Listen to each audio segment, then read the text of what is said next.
Ese juez, el que lleva el caso del sobre de Delcy en España, ahora le da credibilidad al sobre y lo incorpora como pieza de financiación del PSOE, del Partido Socialista Obrero Español, Delcy. No son buenas noticias para tanta moderación, ¿no? El CEO de Chevron ha dicho que se requieren más reformas a la ley de hidrocarburos para poder realizar inversiones significativas en Venezuela, lo cual además es necesario para el tema del aumento de salarios. Pero ¿saben qué también es necesario para ese tema? Borrar del mapa político al narquito de Diosdado Cabello.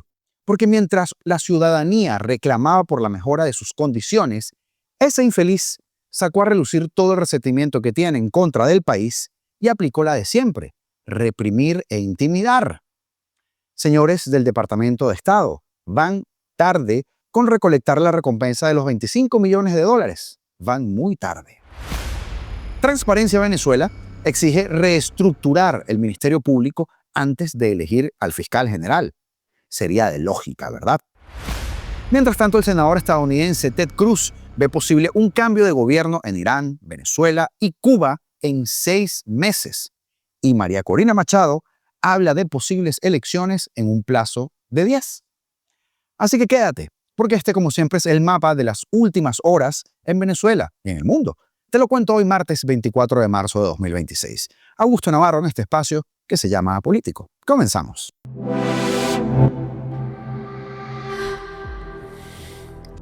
La investigación sobre la presunta financiación irregular del Partido Socialista Obrero Español ha entrado en una fase mucho más peligrosa de lo que parecía hace apenas un par de semanas, o hace un mes cuando le traje el tema.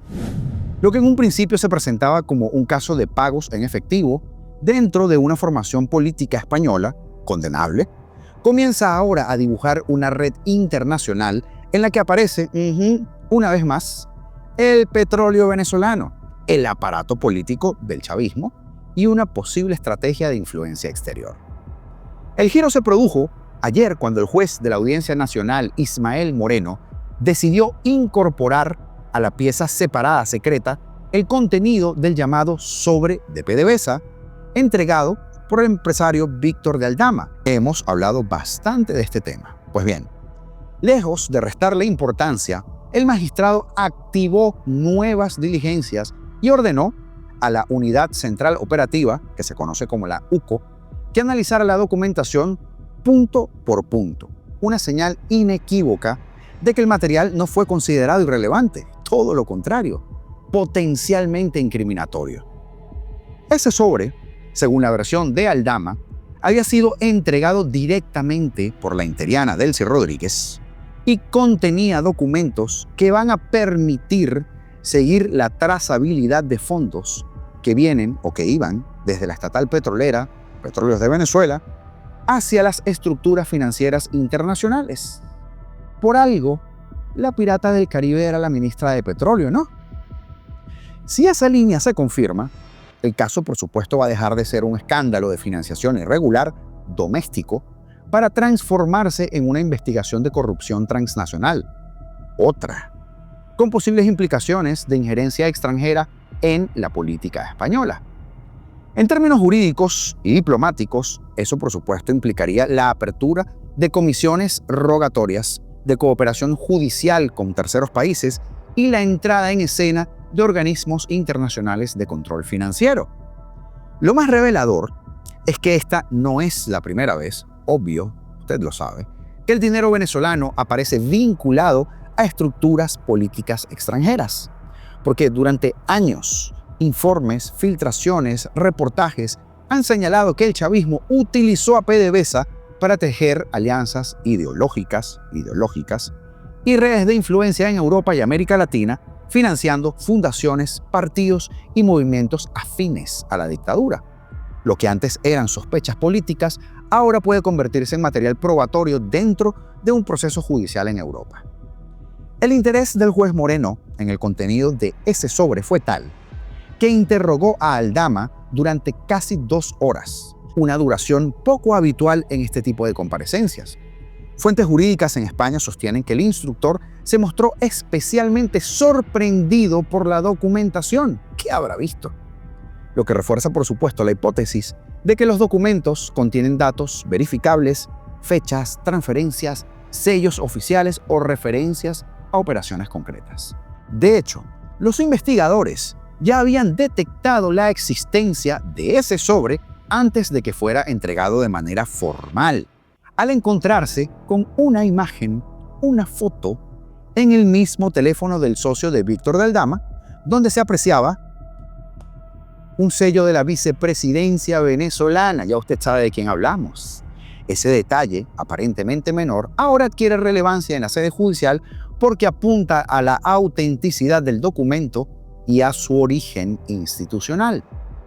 Mientras tanto, en el plano político, el caso amenaza con alcanzar al propio presidente de gobierno Pedro Sánchez, otra vez, quien reconoció en el Senado haber recibido pagos en efectivo de su partido, aunque sin detallar ni cantidades ni frecuencia. La posible conexión entre esos pagos y los fondos que proceden de PDVSA, o sea, nuestro dinero, elevaría el caso a una dimensión sin precedentes en la historia reciente de España, al implicar la eventual financiación extranjera de una formación política, además antidemocrática, que gobierna ese país. El llamado caso hidrocarburos en España ya investigaba comisiones, contratos opacos y pagos en metálico entre 2017 y 2024. Sin embargo, la incorporación de este sobre introduce un nuevo elemento, la posibilidad de que ese flujo económico no fuera exclusivamente interno de España, sino alimentado por un capital procedente del extranjero, en este caso, Venezuela. ¿Verdad, Zapatero? Qué sorpresa, ¿verdad? Y es aquí en donde la historia conecta directamente con el funcionamiento del chavismo como sistema político, si es que se le puede llamar así.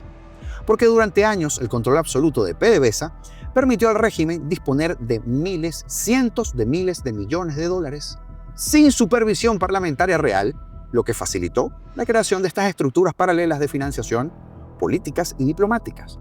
Y ese dinero no solo se utilizó para sostener el poder interno en Venezuela, sino también para proyectar influencia internacional, financiar aliados como Zapatero y construir redes de apoyos ideológicos en el exterior. Si la documentación entregada recientemente por Aldama ayer demuestra que parte de esos recursos terminó en estructuras vinculadas al Partido Socialista Obrero Español o a la Internacional Socialista, el impacto político no va a ser menor.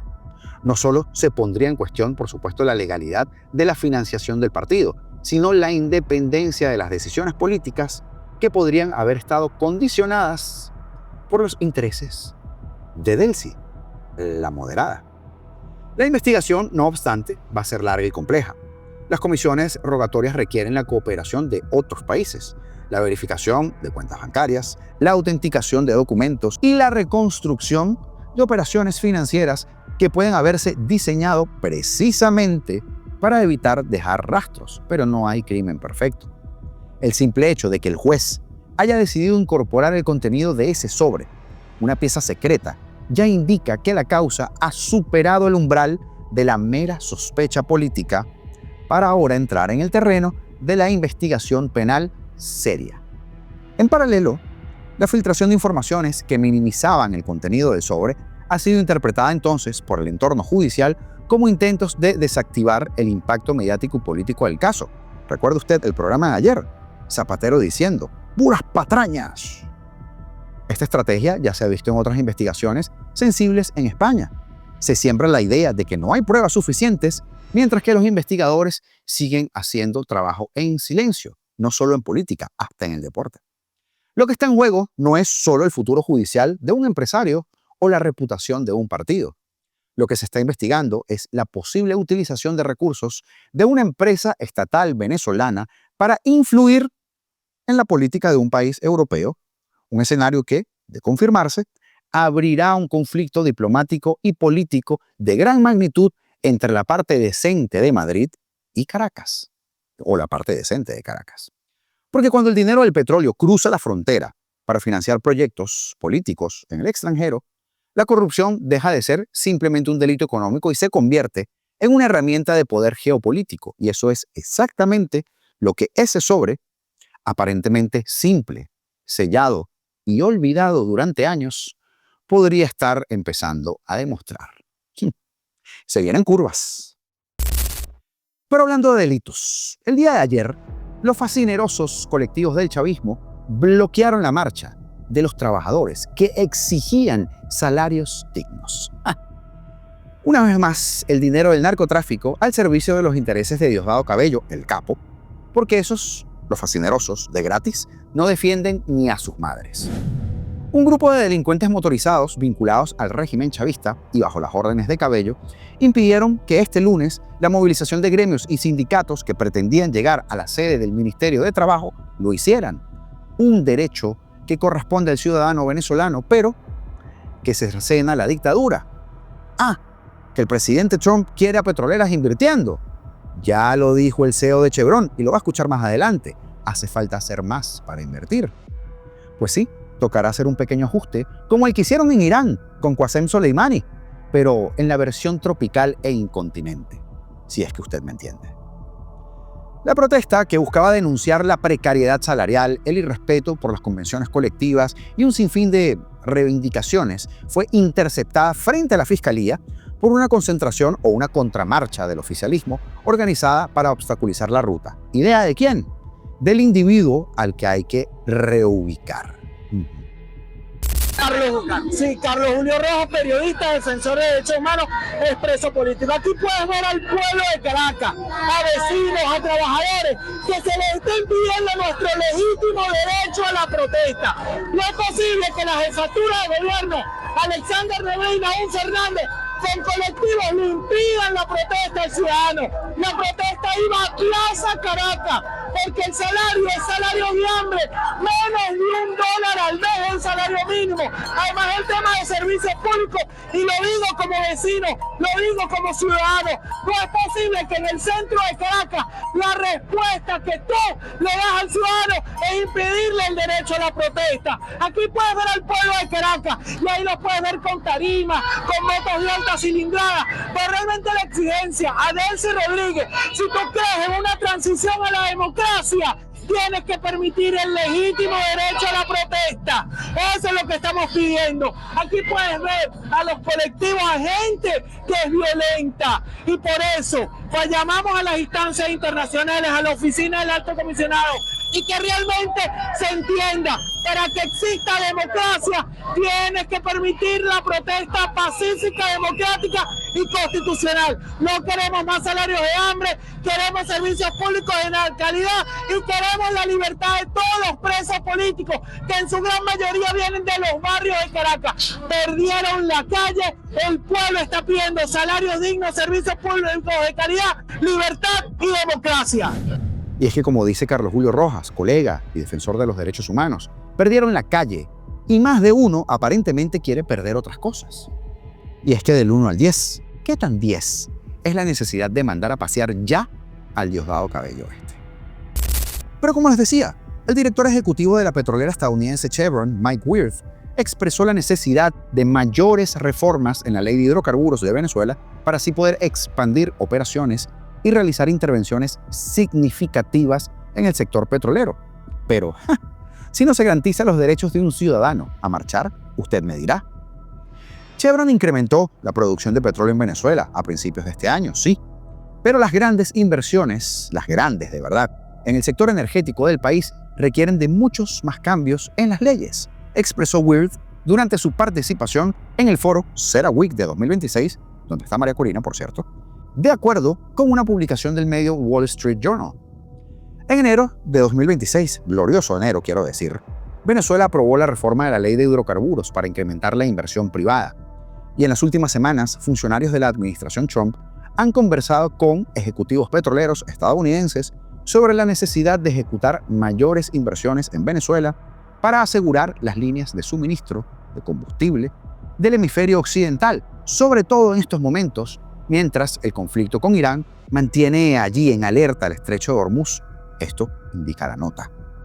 Wirth también se refirió a que para aumentar la producción a niveles de hace una década o de antes del chavismo, se requiere también ajustar lo que denominó como incertidumbre legal actual. Va pues. Incertidumbre, yo le pondré otro nombre. Diosdado, Carrilístira, González López, Delcy, Jorge. Pero bueno, Y es que también dijo que hace falta ofrecer mayor seguridad jurídica, algo que por supuesto contrasta con el ADN criminal chavista. Destacó que la transnacional busca mantener una visión de largo plazo, comercializando el crudo pesado venezolano hacia las refinerías norteamericanas. Pero insistió en lo mismo que conversábamos la semana pasada con Juan Pablo Guanipa. ¿Recuerdan? Que sería de los mejores intereses de los Estados Unidos pegar un acelerón a la democratización del país para que entonces los inversionistas tengan un incentivo real para invertir. ¿O es que ellos creen que los grandes capitales no saben quién es Diosdado y lo que es capaz de hacer el meón del Furrial? Pero uno que sí sabe de qué es capaz ese terrorista es el senador estadounidense Ted Cruz, quien afirmó este lunes que existe una posibilidad concreta de cambios políticos en varios países que han sido considerados adversarios de Washington.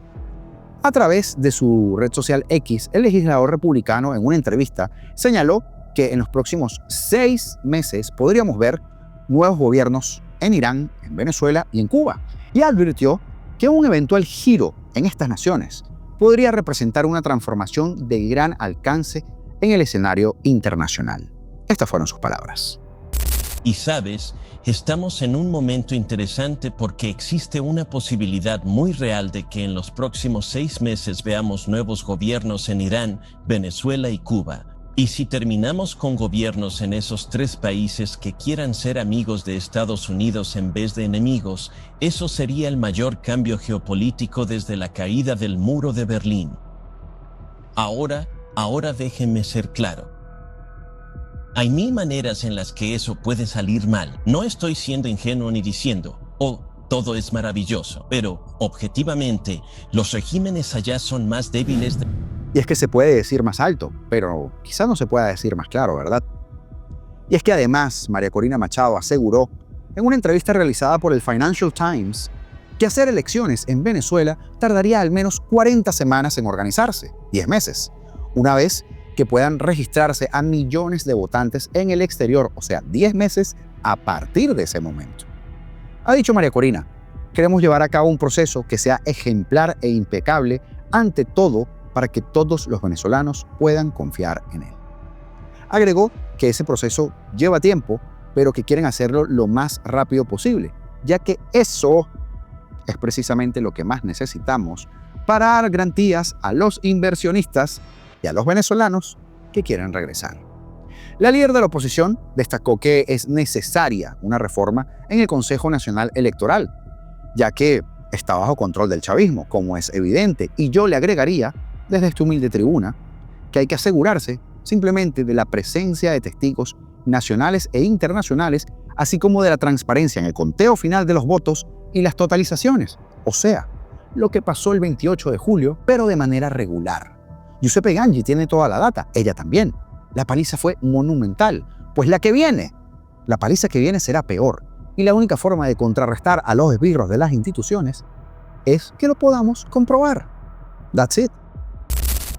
Transparencia Venezuela aseguró que la profunda crisis institucional que atraviesa el Ministerio Público no se va a resolver únicamente con la elección de un nuevo fiscal general, sino que exige una transformación estructural del organismo antes de que se pueda avanzar.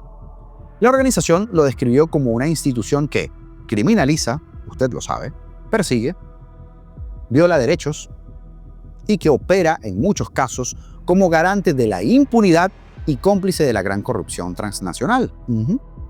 Lejos de actuar como defensores de la legalidad, la organización afirma que la Fiscalía ha funcionado en ocasiones como, de hecho, instrumento de un poder autoritario para controlar su dirección y sus decisiones.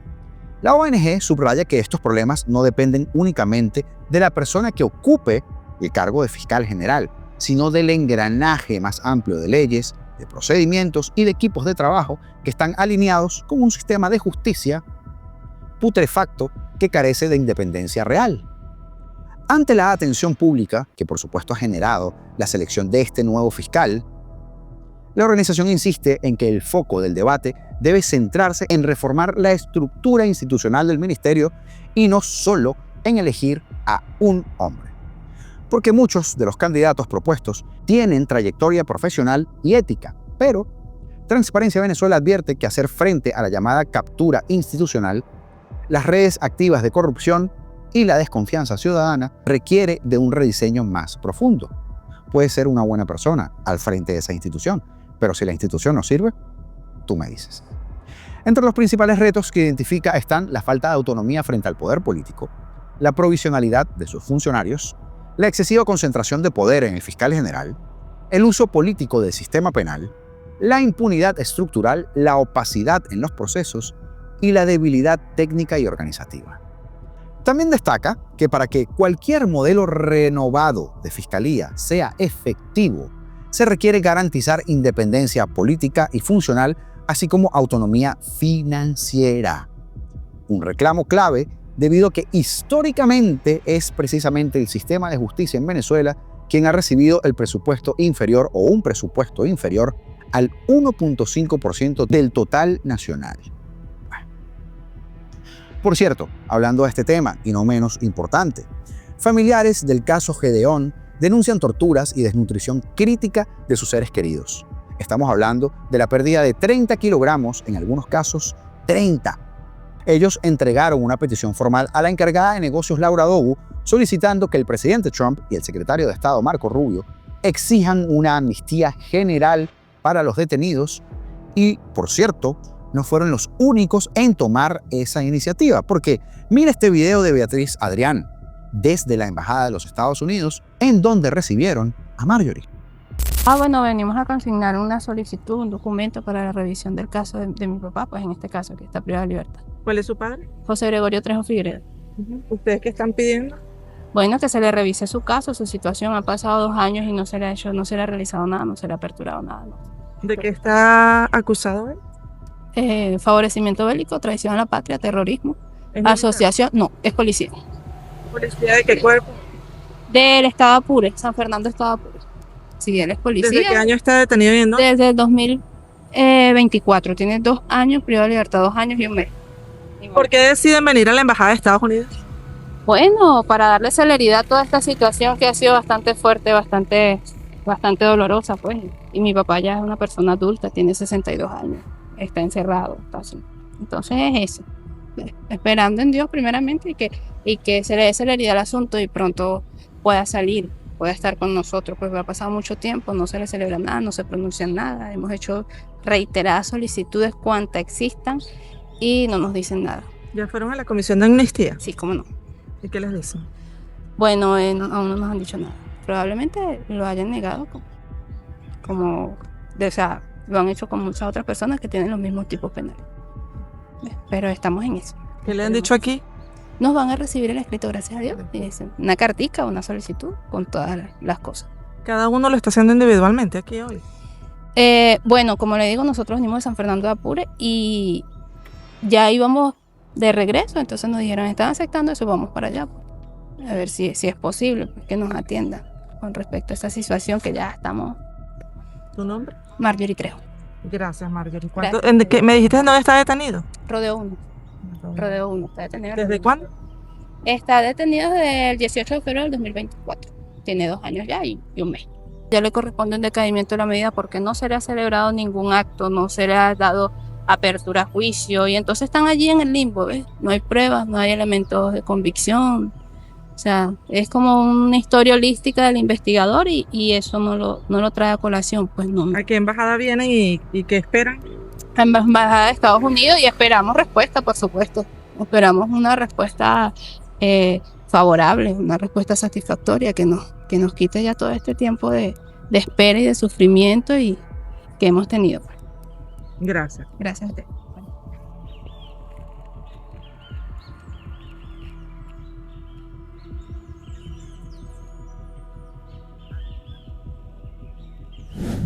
Queda algo más por hacer.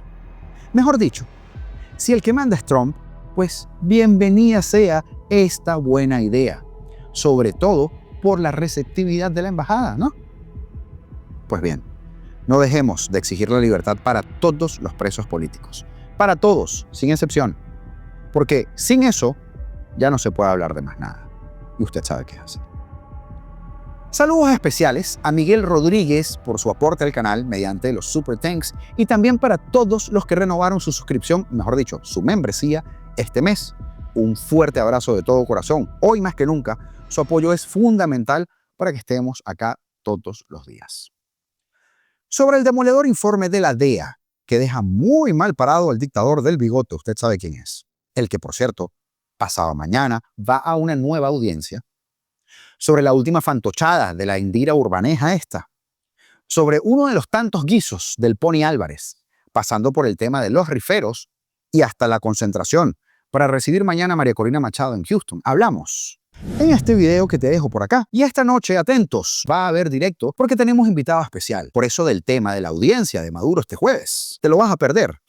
Es de lujo el invitado y yo sé que no te lo vas a perder. Recuerden, en el canal de República Bananera les voy a dejar el link fijado en los comentarios y nos vemos esta tarde a las 6 por allá.